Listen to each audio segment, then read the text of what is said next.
মোহাম্মদ ভাই, বিকাশের অফিসে আমি ফোন দিছি, ওরা বলছে যে এখনো অ্যাকাউন্টে জমা হয় নাই। আর সাধারণত রেমিটেন্সের ক্ষেত্রে দেখা যায় আপনার ওরা দ্রুত রিলিজ করে দেয়। তো আমার মনে হয় আপনার ওইখানে একটু খোঁজ নেন যে সেন্ডটা হয়েছে নাকি আসলে। হ্যাঁ, আসসালামু আলাইকুম নূর ভাই। ভাই, আপনি যেহেতু সেন্ডার, আপনার অ্যাক্সেসটাই বেশি থাকবে। তো আপনি প্রয়োজনে যদি না হয়ে থাকে তাহলে চাইলে উপরের যে ডাচ বাংলা ব্যাংকের অ্যাকাউন্টটা দিলাম ওইটা তো একটু পাঠাতে পারেন। আমাদের তো কালকেই প্রোগ্রাম, টাকা পয়সা তো কালকেই লাগছিল, আপনি একটু দেখেন। কালকের সমাবেশটা আমাদের ওইখানে একটু খরচ টরচ, এই জন্য টাকাটা একটু জরুরি প্রয়োজন। তো কিছু টাকা যদি সম্ভব হয় ডাচ বাংলা ওখানে দিয়ে দেন। আসসালামু আলাইকুম। কণ্ঠটা নিশ্চয়ই আপনাদের কাছে চেনা চেনা লাগে। এই বিষয়টা আজকে এইভাবে আনতে চাইনি। এটা আনার কারণ হচ্ছে ওর কিছু ছোট লোকই গতকালকে সে একটা পোস্ট করেছে, ওই তার ফেসবুকে গিয়ে পোস্টটা পড়ে আসলে তারপরে দেখবেন। সে হলো নবাব সিরাজউদ্দৌলার উত্তরসূরি, তার বংশেরই লোক। তার বাপের বিশাল জমিদারি আছে। হ্যাঁ, ওর বাপ থাকতে হইলো বাউফলে, সেই কালাইয়া থেকে তারপরে ওইখানে থাকতে পারেনি, চলে গেছে আপনার একদম চরের মধ্যে। ওই আছে না আপনার খাস জমি, সেই খাস জমিতে সেখানেই বড় হয়েছে, সেখানেই থাকে, সেইখানেই তার বাড়ি। এখন সে শ্বশুর বাড়িতে টাকা পয়সা দিয়া টিয়া বিকাশে টাকা টুকা দিয়ে ঘরটর করেছে। আর কোথায় কি করেছে, কাতারে ব্যবসা, দুবাইতে ব্যবসা, ভাইদেরকে রেন্টে কারের ব্যবসা করে দিয়েছে, কালিয়া করে তার রেন্টে কারের অফিস আছে, বিশাল এলাহি কারবার। তো সে এখন বিশাল আকারের মানে পয়সাওয়ালা এক বাপের বেটা। মানে ভাবটা এরকম, জন্মগতভাবেই সোনার চামচ মুখে নিয়ে তারপরে সে বড় হয়েছে। তার টাকা পয়সার কখনো কোনো সমস্যা ছিল না। আমাদের ভিক্ষার টাকা তোর পকেটের মধ্যে। সে কালকে পোস্টে লিখেছে, আমরা এখানে আমি কাজ করে খাই, কামলা দিয়া খাই না, তুচ্ছ তাচ্ছিল্য করে। ভাই বেটা, কামলা দিয়া না, আমেরিকায় মানে যত ধরনের কষ্ট আছে সব কষ্ট করে তারপরে স্ট্রাগল করে তারপরে দেশের জন্য কাজ করেছে। সেই টাকা, সেই কষ্টের টাকা তোরে পাঠাইছি, তোরা আবার সেই টাকা নিয়ে জালিয়াতি করছিস। আমার কথা না, ওর দলের লোকজন তারা বলেছে।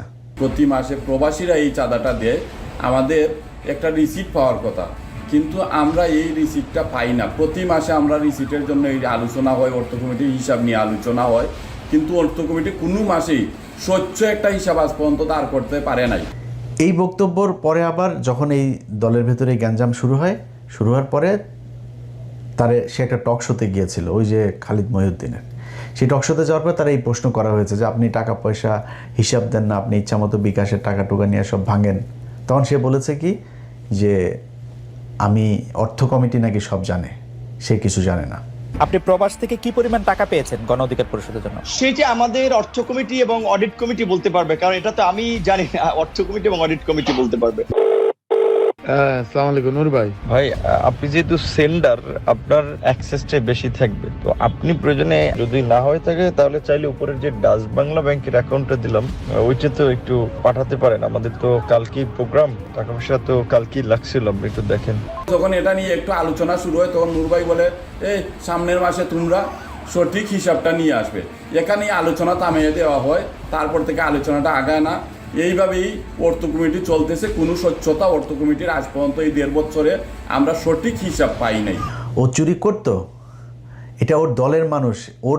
এই যেটা ছাত্র অধিকার পরিষদ বলেন, ওই যে কোটা আন্দোলন বলেন, এই কোটা আন্দোলন দিয়েই তো সবার উত্থান।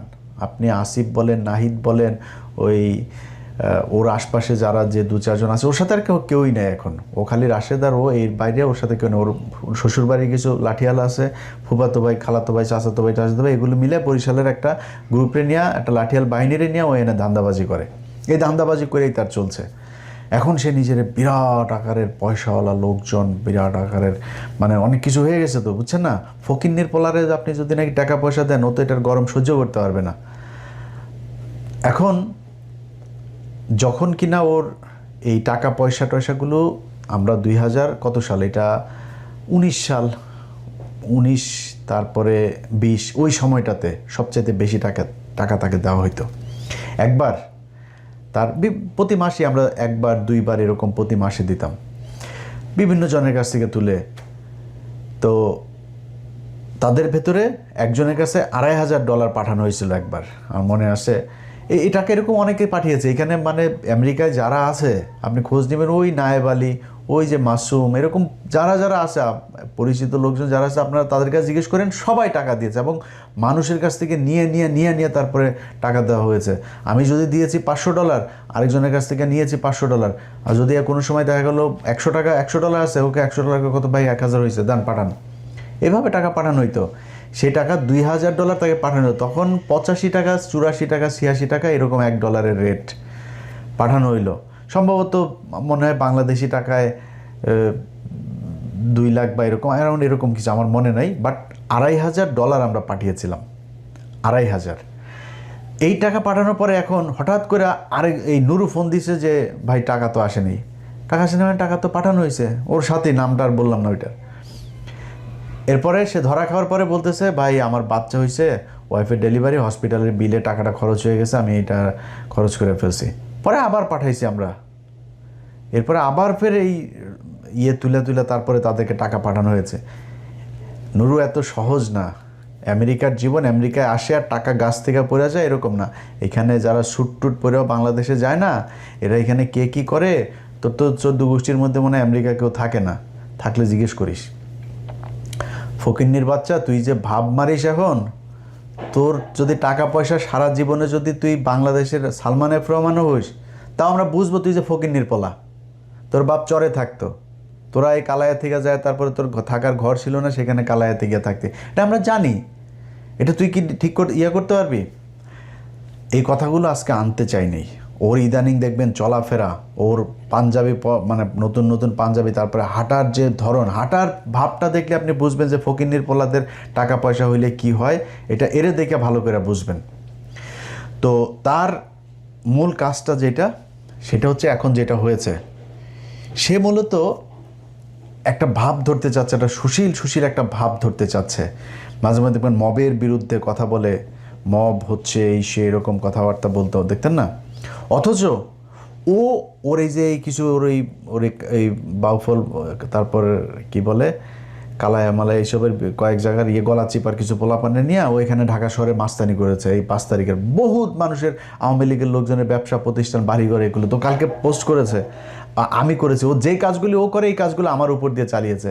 তুই নুরু শোন, তোর একটা কথা বলি, তোর কোনো বাপেরে যদি কোনোদিন জানতে পারিস যে ইলিয়াস কোনো ব্যবসা প্রতিষ্ঠানে কোনো কারোর কাছে যায়, তারপরে চাঁদাবাজি করছে, কারোরে তদবির করে করছে, বেটা বদলি করা তো পরের কথা, তদবির করছে কি না তুই এটা খোঁজ নিস, যায় কারোরে কোনদিন করছে কিনা। যদি একটা দেখাইতে পারিস, নিজের জুতা দিয়ে নিজের গালে লাগাবো।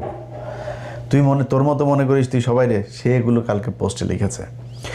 প্রথম 5 তারিখের পর আন্তর্জাতিক অপরাধ ট্রাইব্যুনালের চিফ প্রসিকিউটর তাজুল ভাইরে এখন তো আপনারা সবাই পাবেন খুব সহজে। তাজুল ভাইরে জিজ্ঞেস করেন, তাজুল ভাই ফোন করলো, ইলিয়াস এই বেয়াদব কয়েকটা উচ্ছৃঙ্খল পোলাপান নিয়ে এসে তারপরে এরকম বলতে, সে আমারে বলতেছে 1 মিনিটও চেয়ারে বসতে দিবে না, কারণ কি তার লোক ওইখানে নিয়োগ দিতে হবে প্রসিকিউটর হিসাবে তাজুল ভাইয়ের অফিসে। তাজুল বলছে না, এটা তো আপনার কথা মতো হবে না, সরকারের এটা নেবে, পদক্ষেপ নেবে, সেটা সরকারের ব্যাপার, এটা আপনার ব্যাপার না।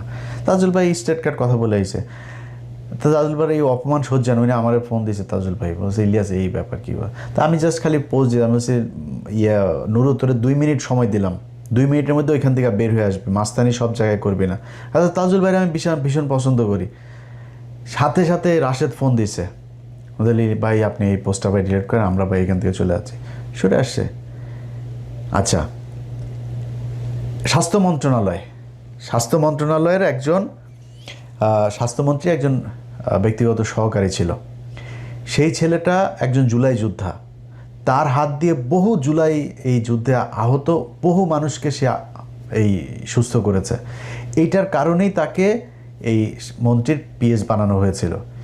সে বহু পোলাপানকে, সে রাশিয়া থেকে আপনার MBBS করেছে, যে কারণে রাশিয়ায় তার অনেক এই মেডিকেলে আপনার অনেক প্রফেসর এরা ছিল, ভালো ভালো হসপিটাল ছিল, সেগুলি সে চিনত, সে বিভিন্ন রোগীকে নিয়ে গিয়েছে।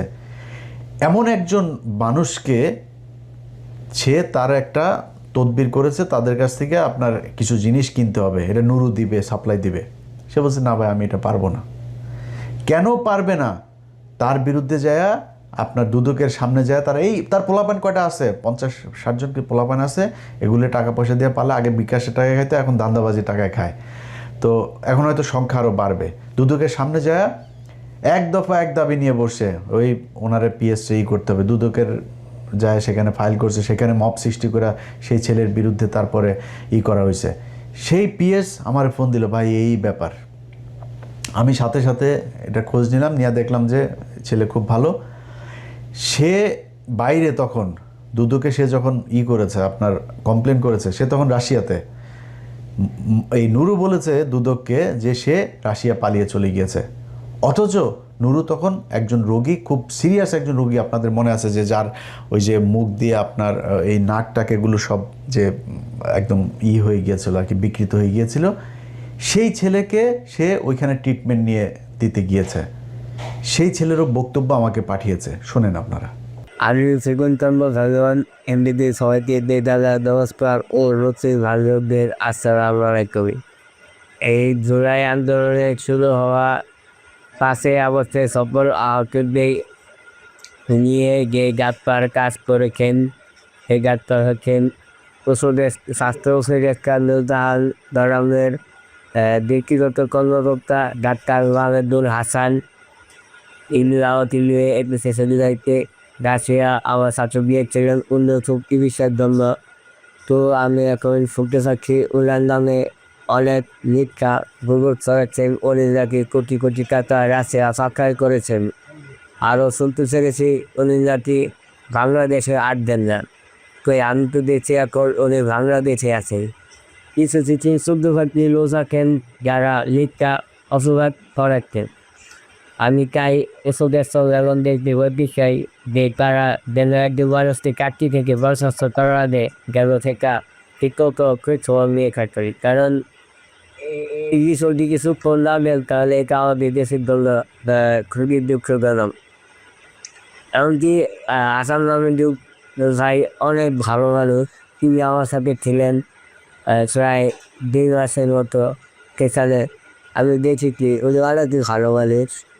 আচ্ছা, এরপরে হইলো তার এলাকার আপনার কালাইয়া, সেখানে আপনার গলাচিপায়, সেখানে আপনার করছে গলাচিপাতে ওইখানকার ইউএনও ছিল। সেই ইউএনওর কাছ থেকে 72 লক্ষ টাকা একদম 5 তারিখের পরপরই 72 লাখ টাকা খেয়ে দিছে।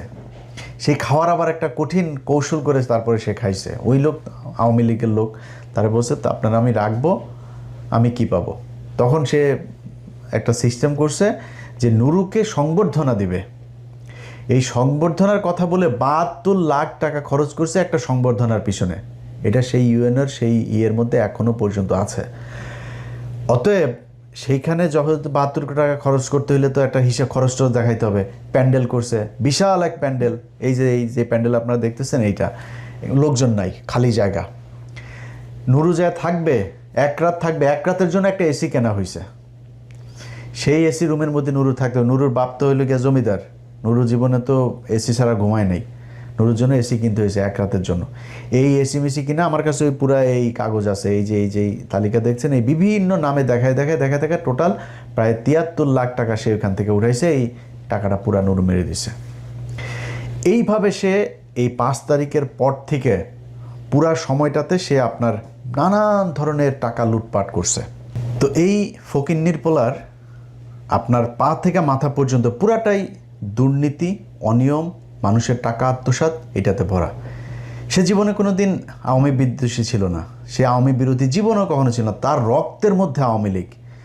তার বাবার একটা বক্তব্য আপনারা শোনেন, তার বাপ তারে নিয়ে কি বলে। রাজনৈতিক ছিল বঙ্গবন্ধু শেখ মুজিবুর রহমান। এটা যদি আমি বলি যে সে ছিল না, তাহলে আমি ভুলের রাজ্যে বসবাস করি। আজ এখন বাংলাদেশে বঙ্গবন্ধুর পর দ্বিতীয় নেতা ভিপি নূর।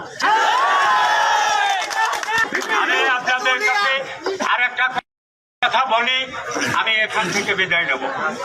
বিএনপি কিন্তু রাজনীতি করিয়া এই দেশ, তারপরে জাতীয় পার্টি কি রাজনীতি করিয়া ক্ষমতায় আসছে? কি বলেন? জাতীয় পার্টিও রাজনীতি করে আসে নাই, বিএনপিও রাজনীতি করে আসে নাই, বঙ্গবন্ধু রাজনীতি করে আসে। বাবর প্রত্যেকের দোয়া সে এখন জাতীয় নেতা। তার সামনে বাংলাদেশে এখন জাতীয় নেতা আর নাই। মনে মনে কলা খায় অনাগর নেতায়, তার সাথে দয়ালু যোগাযোগ করে তারেক রহমান। তোমরা এখানে বইয়া ছোলা কলা খায়। তার এলাকার আরেকজন আছে, সেও তার আত্মীয়, সেও ওইখানকার আওয়ামী লীগের পদে ছিল। সেই লোক তাকে হইল গিয়া এই গলাচিপার আপনার বানাইছে, বাউফলের আপনার শেখ মুজিব বানাইছে। শুনেন তার বক্তব্য। যিনি এই সারা বিশ্বে যাকে চেনে তিনি হলো নূর ভাই। আমি সর্ববিশ্বাস ইউনিয়নের 1 নং ওয়ার্ডবাসীকে বলতে চাই, ধর্মাত নির্বিশেষে গোপালগঞ্জ আমাদের শেখ হাসিনার বাড়ি, সেখানে অন্য কোনো গান নাই, শুধু গান হলো একটা নৌকা। আমাদের এই 10 মিনিট গলা চিবা, আমরা তরে ভোট দেবো না, আমরা ভোট দেবো চরে। আমাদের গান হলো একটা, সেটা হলো সর্ববিশ্বাস ইউনিয়ন তৃতীয় গোপালগঞ্জ নামে পরিচিত। আপনারা তার শেখ হাসিনার সাথে যেদিন সে কিনা ওই যে ভিপি নির্বাচিত হয়, ভিপি নির্বাচিত হওয়ার পরে শেখ হাসিনার সাথে তো নিশ্চয়ই আপনারা তার বক্তব্যগুলো শুনছেন। আমি আজকে আবারও আপনাদেরকে শোনাই, এটা হয়তো অনেকেই মিস করে গেছেন। সেখানে বক্তব্যটা আগে আমরা শুনে আসি। আমিও যেটা বলেছি যে আমি ছাত্রলীগের কর্মী ছিলাম না, শুধু ছোটোখাটো একটা নেতাও ছিলাম, হলের পোস্টেড ছিলাম। আর আমি বিভিন্ন প্রোগ্রামে গিয়েছি, আমি দেখেছি নেত্রীকে ঢাকা মেডিকেল যখন বার্ন ইউনিটে বিএনপির আন্দোলনের সময় যখন আছে বিভিন্ন অকারেন্সগুলো ওঠে, তখন তিনি গিয়েছেন। আমরা রাস্তার পাশে দাঁড়িয়েছি, তাকে দেখেছি গাড়ির কালো গ্লাস থেকে, স্পষ্ট দেখতে পারিনি, টিভিতে দেখেছি।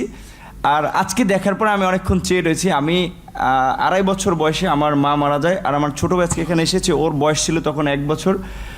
আমার মায়ের এটা আমি যতটুকু মনে করতে পারি, আমি সেটা খুঁজে পেয়েছিলাম আমার প্রাইমারির একজন শিক্ষিকার মধ্যে, আমি যেই প্রাইমারিতে পড়েছি। আর আজকে আমি মাননীয় প্রধানমন্ত্রী এতদিন টিভিতে আমি ওভাবে দেখতে পারিনি, কিন্তু আজকে দেখে আসলে আমার মনে হয়েছে যে তার মধ্যে আমার মায়ের চেহারাটা আমি কিছুটা দেখতে পেয়েছি। এরকম একটা জিনিস হচ্ছে, সেজন্য অনেকে আসলে বিভিন্ন উপাধিতে বলে থাকেন। আর আমরা একটা জিনিস দেখেছি যে আসলে তিনি প্রধানমন্ত্রী হিসেবেও, আমি বলবো না তিনি প্রধানমন্ত্রী, তিনি সবার প্রধানমন্ত্রী, তারপরেও তার কিছু স্পেশাল আসলে ক্যারেক্টার যেটা আমরা দেখেছি, যে কখনো ছোট শিশুকে কোলে নিয়ে মানে একদম সিম্পল একজন যে নারীর যে ভূমিকা, সেই ভূমিকা অবতীর্ণ। আবার যখন দেখেছি আন্দোলন সংগ্রামে মানে তার শুনেছি ওই সময়ের তার সেই মানে ছাত্র রাজনীতি থেকে উঠে এসেছে, তার কৃতিত্বের কথা আমরা শুনেছি। আর বঙ্গবন্ধুর কথা তো এটি আসলে তো শুধু আমরা না, সারা বিশ্বের মানুষ জানে। আর তার সুযোগ্য কন্যা যদিও শেখ রেহানা আপা আমরা রয়েছে, কিন্তু এটি তো আমরা মানে সবার মধ্যে সব গুণ এককভাবে থাকে না, কিন্তু আপা আমরা মনে করি যে আসলে যেটা বঙ্গবন্ধুর মধ্যে অনেকে বলে যেটা ছিল, তার পুরোটা মনে হয় যে আমাদের নেতৃত্ব পেয়েছেন। আমার আপার প্রতি অনুরোধ থাকবে যে আসলে অনেকে, যেটা আমি আপা বলতে চাইনি, কারণ আমি আসলে মানে মায়ের ওই জায়গাটাকে তাকে দেখতে চেয়েছিলাম, কিন্তু সবাই ছাত্রলীগ আমিও যেটি করেছি সবাই আপা আপা বলে, এই জন্য আমার মুখ থেকে ঘটনাটা বের হয়েছে যে আমার ছাত্রলীগের ভাই বন্ধুরাও কেন যেন আমাকে আসলে জামাত শিবির বানানোর জন্য তারা খুব একটি অপপ্রচার করেছিল। তাদের ছাত্রলীগের এতগুলো এরকম একটা পোস্টে থাকা অবস্থায়, আর আপনারা দেখেছেন যে আমার পরিবারের, আমি আশা করি যে মাননীয় প্রধানমন্ত্রীর কাছে আমার পরিবারের সকলের মোটামুটি একটা তথ্য আছে, সেখানে দেখেছেন যে আমার পরিবার আসলে মানে পুরো পরিবারে ছিল আওয়ামী ব্যাকগ্রাউন্ডের। কিন্তু আসলে আমি অনেক কথাই বলতে চেয়েছিলাম, কিন্তু আবেগ ভালোবাসায় অনেক কিছুই ভুলে যাচ্ছি। জয় বাংলা, জয় বঙ্গবন্ধু। আর আমি প্রধানমন্ত্রীর অনেকটা প্রোটোকল, এই কারণে আমি অনেকটা আমার একটু ইচ্ছা ছিল যে বঙ্গবন্ধু শেখ মুজিবুর রহমানকে কখনো তো দেখিনি, তার কথা শুনেছি। আর তার গান যেটি আমি ক্লাস 5-এ একটা গান খুব ভালো লেগেছিল, আমাদের স্কুলের মাঠে মুক্তিযোদ্ধা সংসদ সন্তান কমান্ডের আয়োজনে একটা প্রোগ্রাম ছিল, ওখানে এরকম একটা গান ছিল, যদি রাত পোহালে শোনা যেত বঙ্গবন্ধু মরেনি, তাহলে আমরা পেতাম জাতির পিতা বিশ্ব পেত মহান নেতা, এরকম একটি গান। আর বঙ্গবন্ধুর প্রেমে তো সবাই পড়েছে। আর আমার যেহেতু আমি বলেছি আমার মাকে আমি সেই 2.5 বছর বয়সে হারিয়েছি, আমাদের প্রথমে আমার ইচ্ছা ছিল যে আমি মাননীয় প্রধানমন্ত্রীকে, যেমন ভারতের নরেন্দ্র মোদী আমরা দেখেছিলাম মাননীয় প্রধানমন্ত্রী যখন গিয়েছেন কোনো রকম প্রোটোকল ব্রেক করেই তিনি তাকে ওয়েলকাম জানিয়েছিল, আমার একটা ইচ্ছা ছিল তাকে মানে একদম ঝটিকা আগে তাকে সালাম করাটা, কিন্তু আমি ভাবছি তার পিছনে যেহেতু তার নিরাপত্তা রক্ষীরা রয়েছে সেটা বিঘ্ন ঘটবে কিনা, এই জন্য আমি যাইনি। আমি একটু প্রধানমন্ত্রী আপনাকে একটু, যেহেতু আমার মা নাই, আমি বলেছি আমার সেই মাতৃত্বের ছায়াটা আমি দুজনের ব্যক্তির মধ্যে খুঁজে পেয়েছি, সেটা আমার শিক্ষিকা এবং হচ্ছে আপনি। আমি একটু আপনাকে সালাম করতে চাই।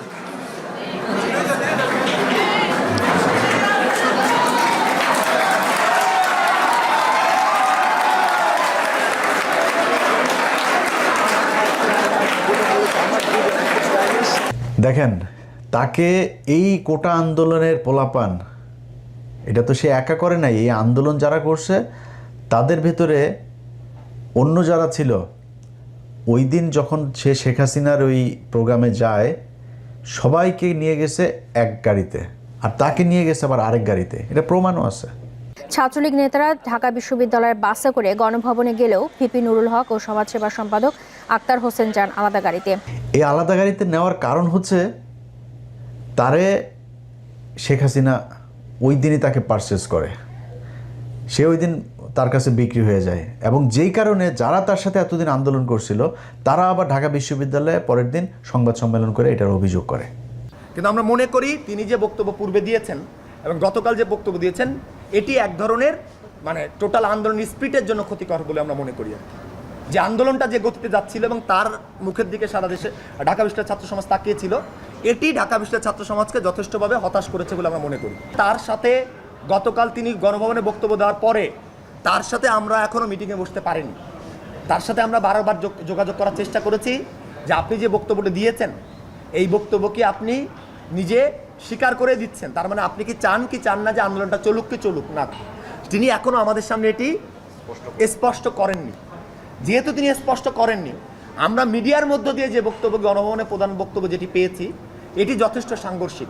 এখন তিনি যদি এই বক্তব্যকে ধরে রাখেন তো নিশ্চয়ই সেটা ছাত্রদের যে স্পিড সেটার সাথে প্রতারণাপূর্ণ। তিনি যেটি বলেছেন যে এই একটা নির্বাচন করতে গেলে কিছু ছোটোখাটো ত্রুটিপূর্ণ থাকে, আমরা প্রত্যাশা করি আগামীবার যে নির্বাচনটি হবে সেই নির্বাচনটি যথেষ্ট সুষ্ঠু হবে। আমরা মনে করি এই নির্বাচনটি তিনি যে বক্তব্য প্রদান করছেন আর এই বক্তব্যটা যথেষ্ট সাংঘর্ষিক। আমরা প্রত্যাশা করেছিলাম তিনি যে গণভবনে গিয়েছেন, তিনি হয়তো গিয়ে এই যে পুনর্নির্বাচনের দাবিটি তিনি হয়তো ওখানেও তুলে ধরবেন, ওইটা দৃঢ়ভাবে পুনর্ব্যক্ত করবেন, কিন্তু তিনি সেটা না করবার মধ্য দিয়ে এক ধরনের, ভাই যেটা বললেন যে এক ধরনের এইটা ছাত্রদের যে স্পিরিটের সঙ্গে এক ধরনের তিনি দ্বিচারিতা করেছেন।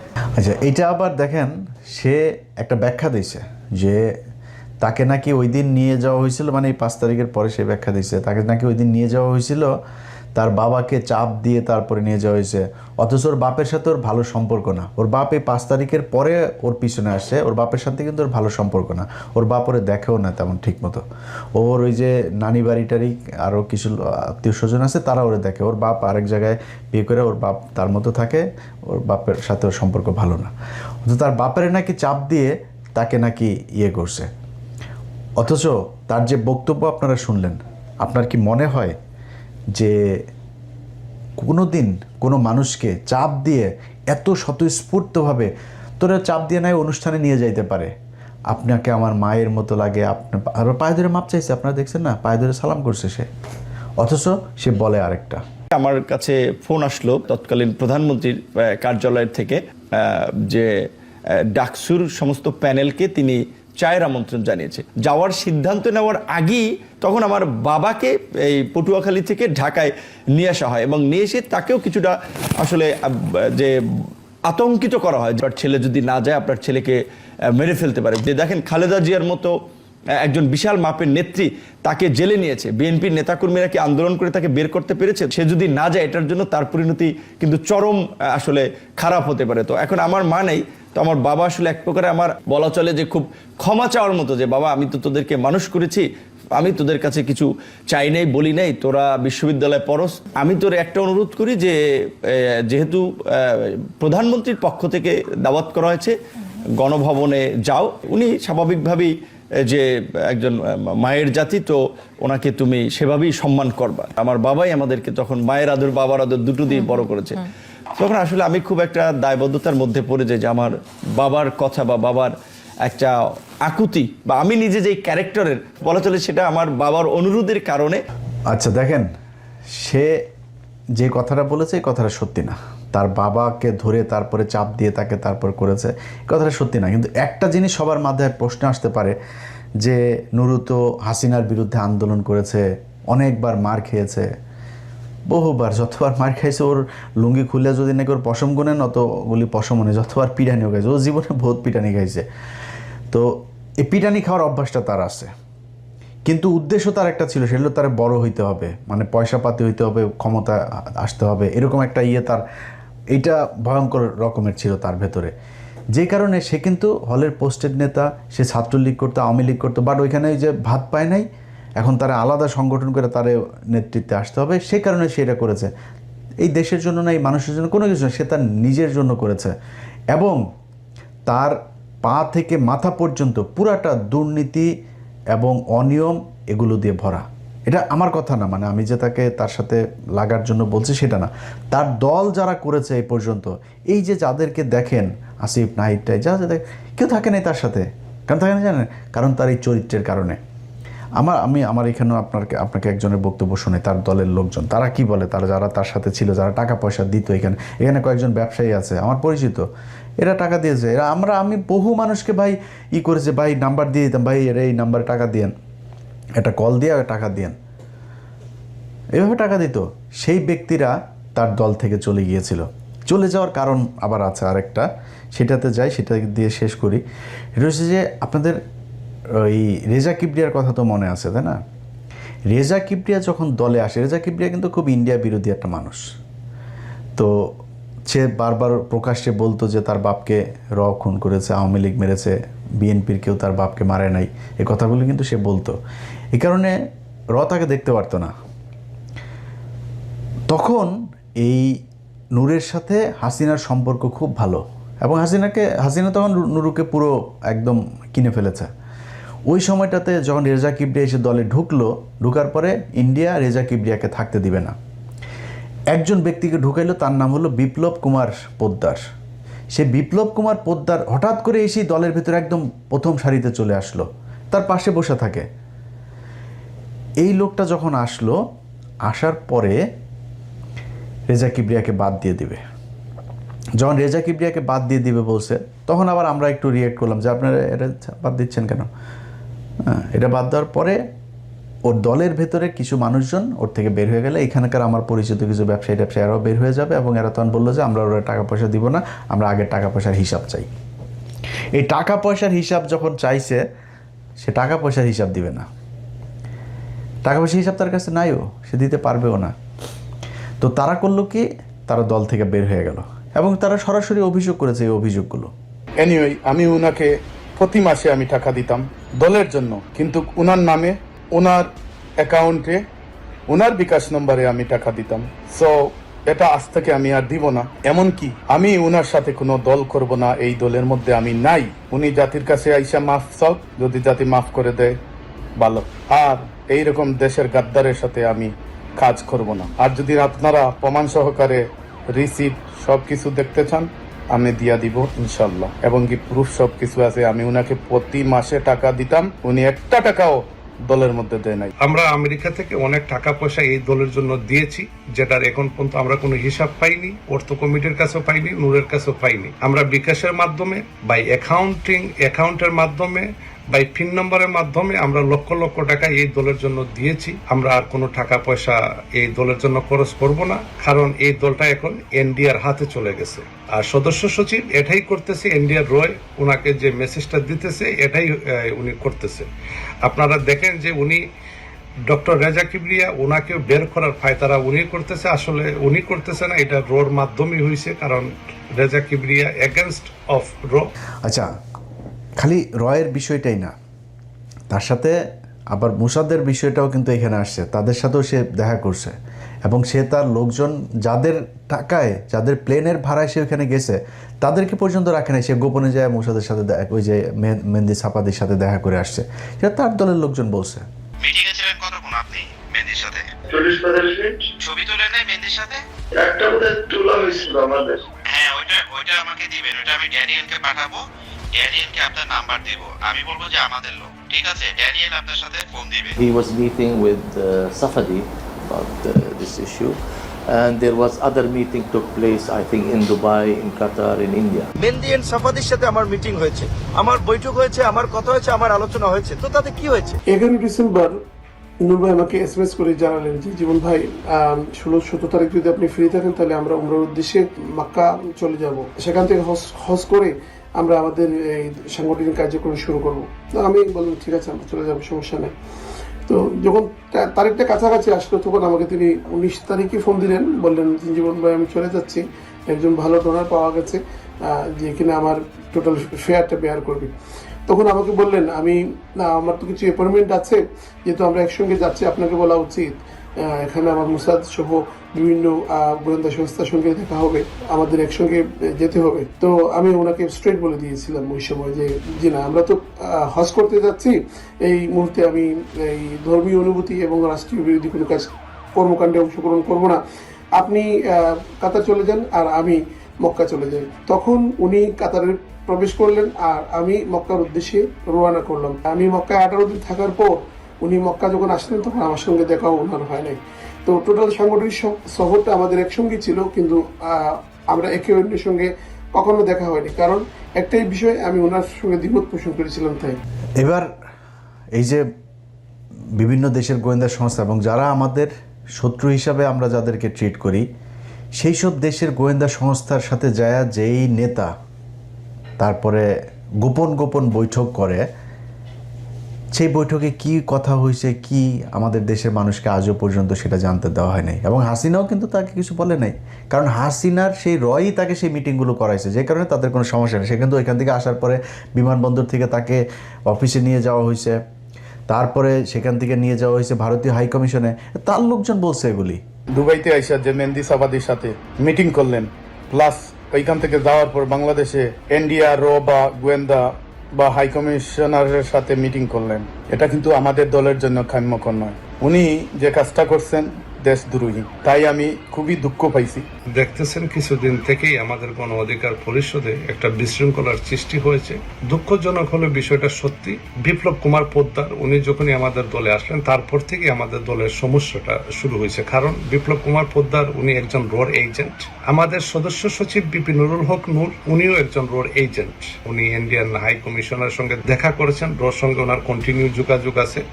উনি ডাম বাম কিছু বুঝতেছেন না, উনি যা ইচ্ছা তাই করতেছে। এটার একমাত্র কারণ হয়েছে ওনার যে মিশনটা, যে ওনার মিশনটা না, রোড যে মিশনটা, এই মিশনটাইকে কিন্তু উনি কমপ্লিট করতেছে। এই হচ্ছে নুরুর আসল চরিত্র।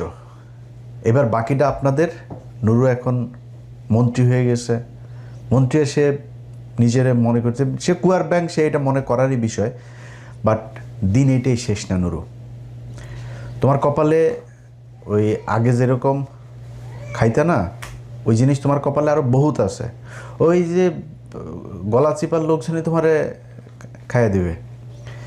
বিএনপির লোকজনের সাথে তোমার এখন হালকা পাতলা বাঁধে না, হালকা পাতলা না, ভারী ভারী খাওয়া তুমি সামনে। আল্লাহ যদি বাঁচায় রাখে এগুলো দেখব। তো শেষ করার আগে খালি তোমার একটা জিনিস বলে রাখি, যে তুমি আমার নিয়ে যখন কথা বলবা না, তো তুমি হিসাব করবা, হ্যাঁ, যে তুমি কারে নিয়ে কথা বলতেছো। ধরো কথার কথা, তুমি আমার টাকা পয়সা নিয়ে কথা বলবা, আমার বাপের কি আছে ওইটাকে একটু খোঁজ নিবা। হ্যাঁ, আমার কি আছে, আমার কয়টা টাকা আছে সেটাও আবার খোঁজ নিবা। মানে আমি তো এখানে কাজ করি, তাই না? আমার কাজ করার মধ্যে আমার তো হাজার হাজার কোটি টাকা নেই, কিন্তু যেটুকু আছে সেটা আমার কাজ করে তারপরে যতটুকু আমি উপার্জন করছি ওইটা কতটুকু আছে, তুমি কি কাজ করো ওইটা একটু হিসাব করবা। ভিক্ষা করে খাইয়া, যার কাছ থেকে ভিক্ষা চায়া খাও, তারে নিয়ে আবার টাকা পয়সা, তুই একটা অন্য আলাপ করতে পারতি। তুই কালকে ফেসবুকের পোস্টে তুই তহিদ আফ্রিদিরে ছাড়াইছিস, সেই তহিদ আফ্রিদিকে ছাড়াইতে গিয়া তারপরে কয় টাকা নিছিস না নিছিস, কী করছিস, তহিদ আফ্রিদি কি ছাড়া পাইছে কিনা, তোর পোস্টে কিন্তু সেই আলোচনায়। আমি তোরে এখন নতুন করে ধরছি কেন, কারণ আমি আপনাদেরকে এই ভিডিওর মাধ্যমে জানাই রাখি, তহিদ আফ্রিদি জামিনে বের হয়ে গিয়েছে। তাকে খুব সুকৌশলে দেশ থেকে বের করে, আমি জানি না সে দেশ থেকে বের হইতে পারছে কিনা, বাট তাকে সুকৌশলে দেশ থেকে বের করার চেষ্টা চলছে। এই নুরু করেছে সব কিছুর একদম অর্গানাইজ করেছে এই নুরু। আপনাদের দেশবাসীর কাছে আমি আজকে ভিডিওতে বলে গেলাম, আমার এই ভিডিও থাকবে, আপনারা জানতে পারবেন, এই দেশের মিডিয়ার কাছে জানতে পারবেন, নাহলে আমি কনফার্ম হয়ে একদম তথ্য সহ আপনাদেরকে জানাই দিব। আপনারা এই 2-4 দিনের ভেতরেই বাংলাদেশের মিডিয়াতে জানবেন যে তহিদ আফ্রিদির জামিন হয়ে গিয়েছে।